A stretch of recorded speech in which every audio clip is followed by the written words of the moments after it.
let's discuss the management. Okay, now a person is having oligozoospermia. Okay, now the patient is having oligospermia or oligozoospermia.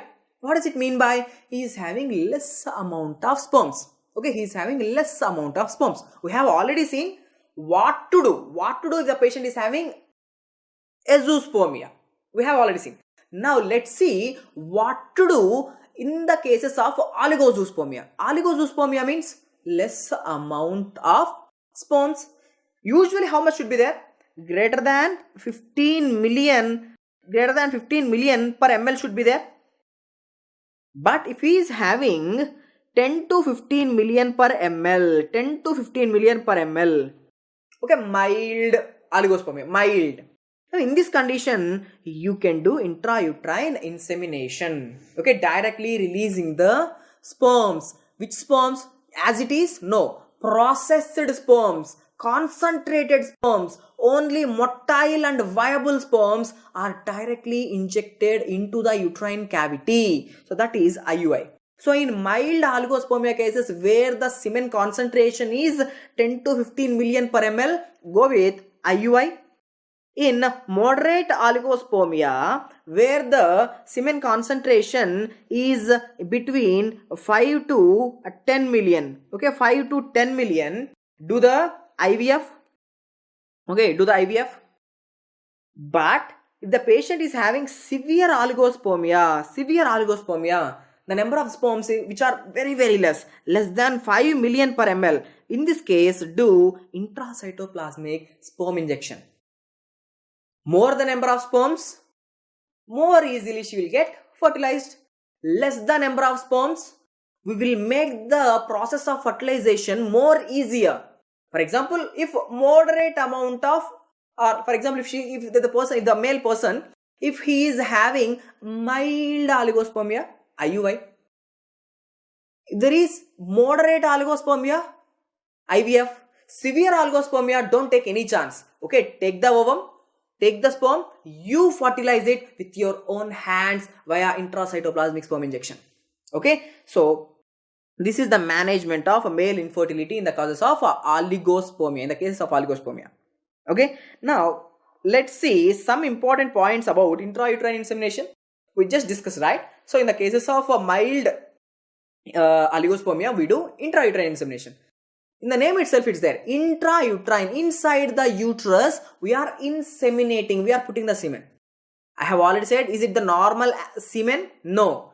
This is only motile sperms. Okay, please concentrate. Intrauterine insemination is the placement of 0.3 to 0.5 ml of processed and concentrated sperms into the uterine cavity. What does it mean by all the extra products in the semen?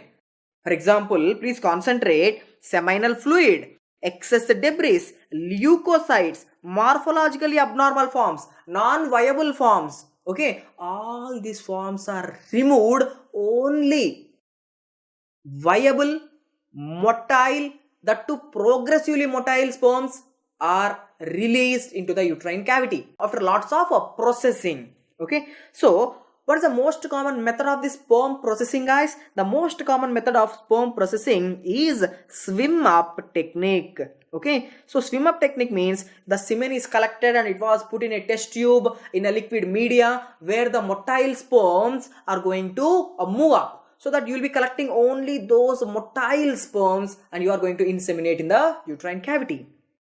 Okay, so for the best results, the specimen should at least contain 10 million total motile sperms. Okay, if the specimen is having 10 million total motile sperms, best outcome will be there. Now, after this, let's see what are the indications of intrauterine insemination. In which conditions you are supposed to do intrauterine insemination, directly releasing the sperms, concentrated sperms in the uterine cavity. When means, see, psychogenic or organic impotence. Okay, the person is having impotence, he is having erectile dysfunction, so then he is not able to ejaculate, so collect the sperms from the person and you directly release the sperms after processing into the uterine cavity. So this is one cause. Or severe hypospadias or retrograde ejaculation. If the person is having severe hypospadia, I think you guys know it, what is meant by hypospadias. Usually this is the place the urethral orifice should be there. But what if the urethral orifice is present on the ventral surface of the shaft? For example, over here or here or here, or just even in the present on the scrotum.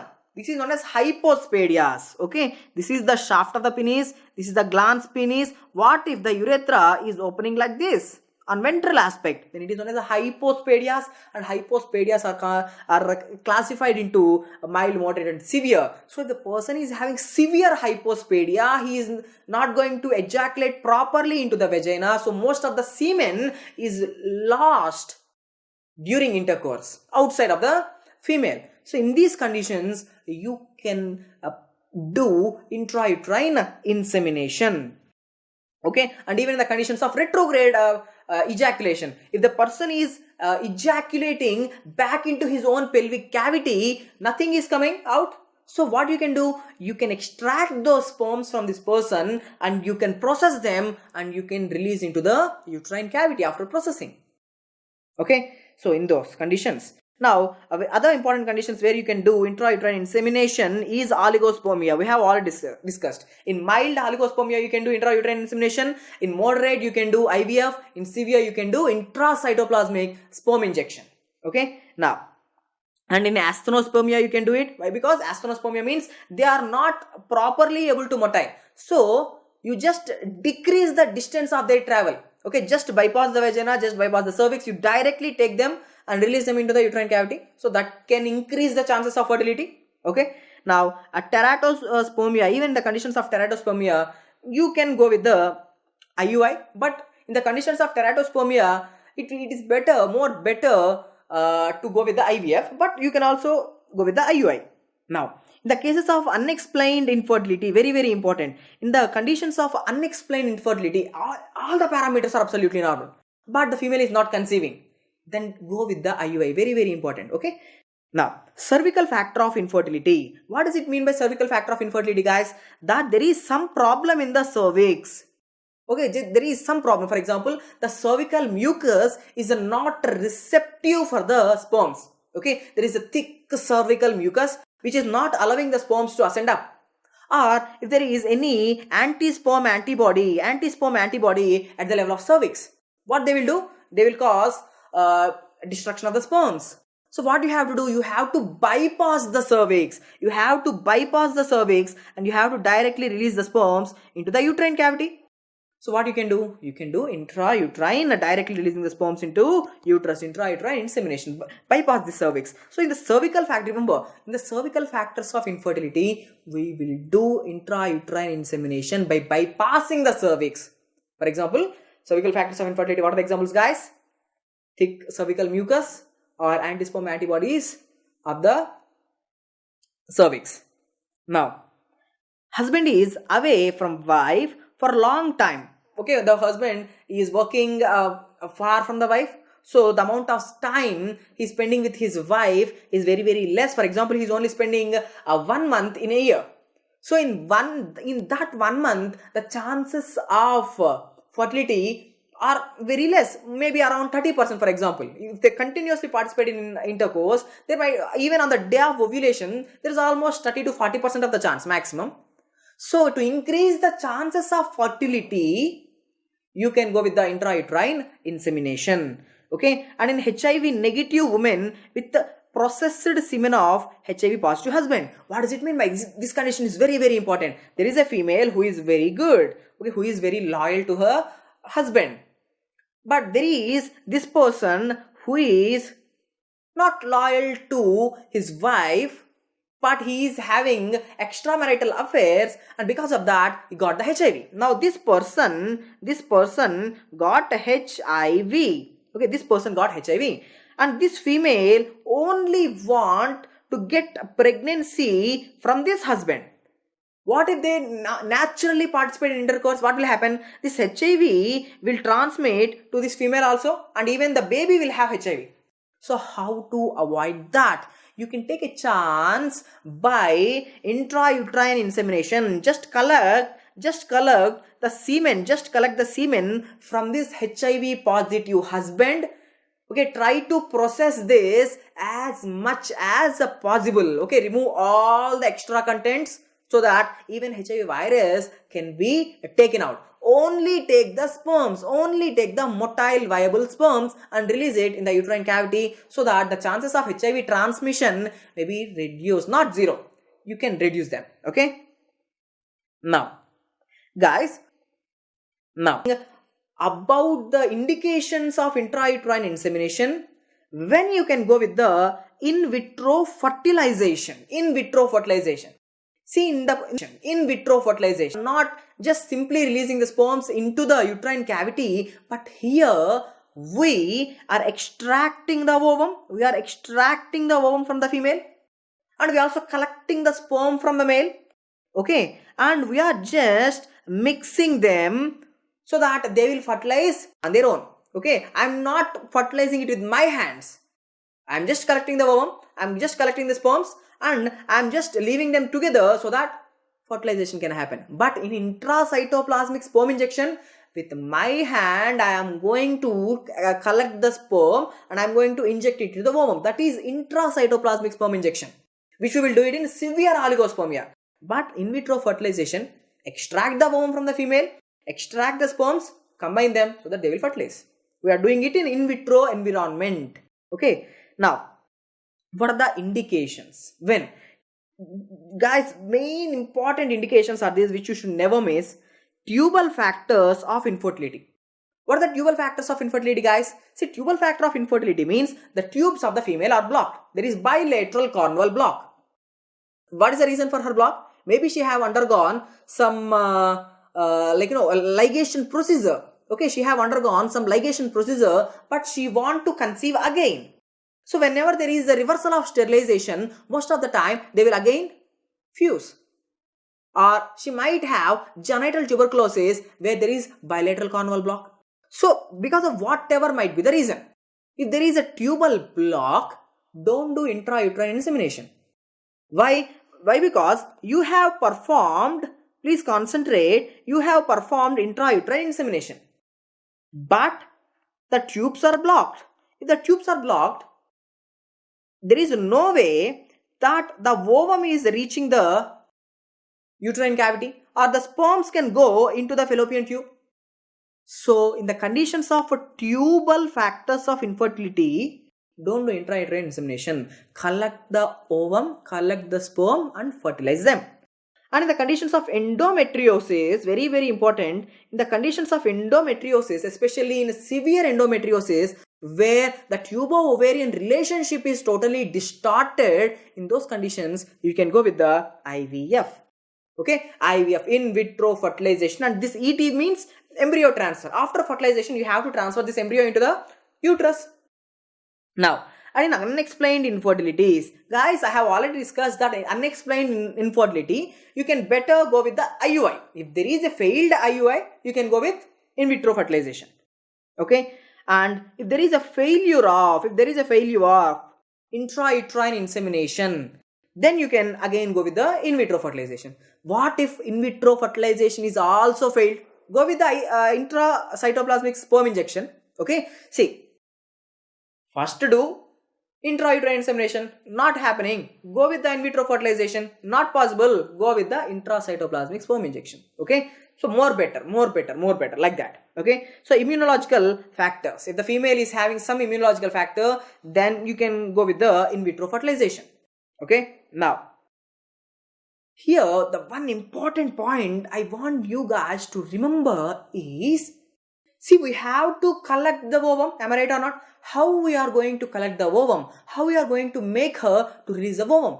This is the super important point. What is that? Now you have to super ovulate the female partner. You have to make her super ovulate. How I'm going to achieve that? That can be achieved by giving agents like GnRH analogs.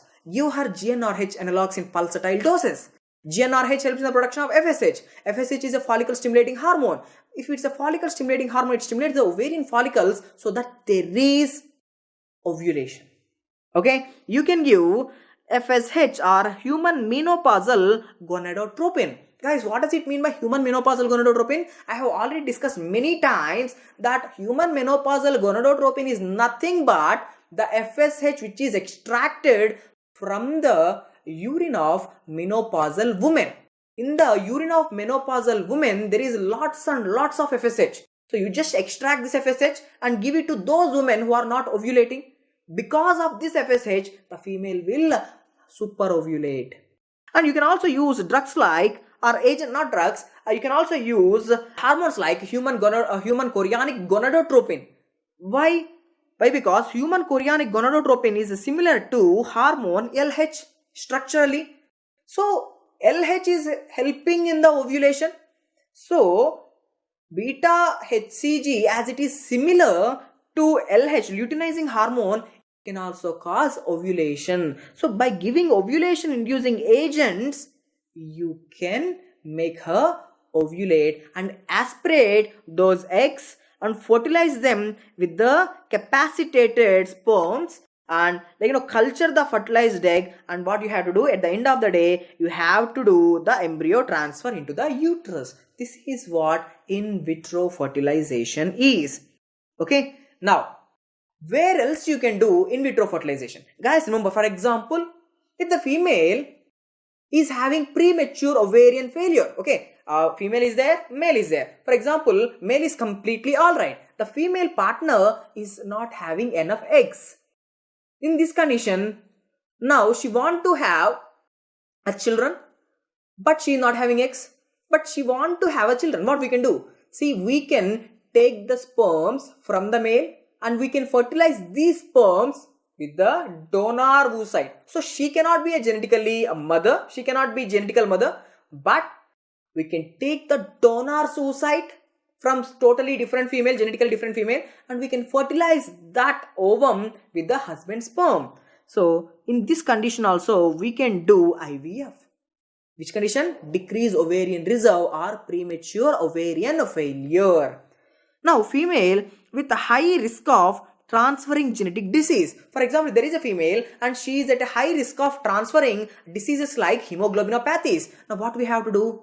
We have to collect the ovum. We have to do lot of karyotyping studies. After performing lot of karyotyping studies, if we get to a confirmation that this ovum is perfectly alright, there is no genetic error, there is no chromosomal error, then we can fertilize this ovum with the sperm. So in vitro fertilization.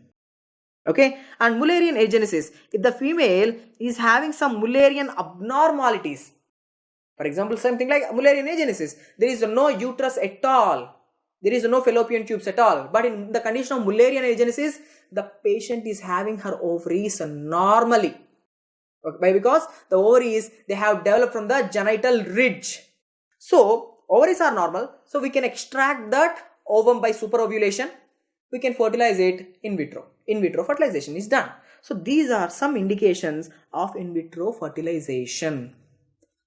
Last topic is, we know how to extract the ovum by ovulation induction and how to extract the sperms. If the person is having azoospermia, okay, in the semen there are no sperms at all. Now how to extract those sperms? We can extract it by some surgical methods known as TISA, MISA, and PISA. What does it mean by TISA? Means percutaneous testicular sperm aspiration. Okay, testicular sperm aspiration. Okay, I'm very sorry for my bad handwriting and my spellings, but TISA, testicular sperm aspiration. TISA, testicular sperm extraction. MISA means microsurgical ependymal sperm aspiration, and PISA, percutaneous ependymal sperm aspiration.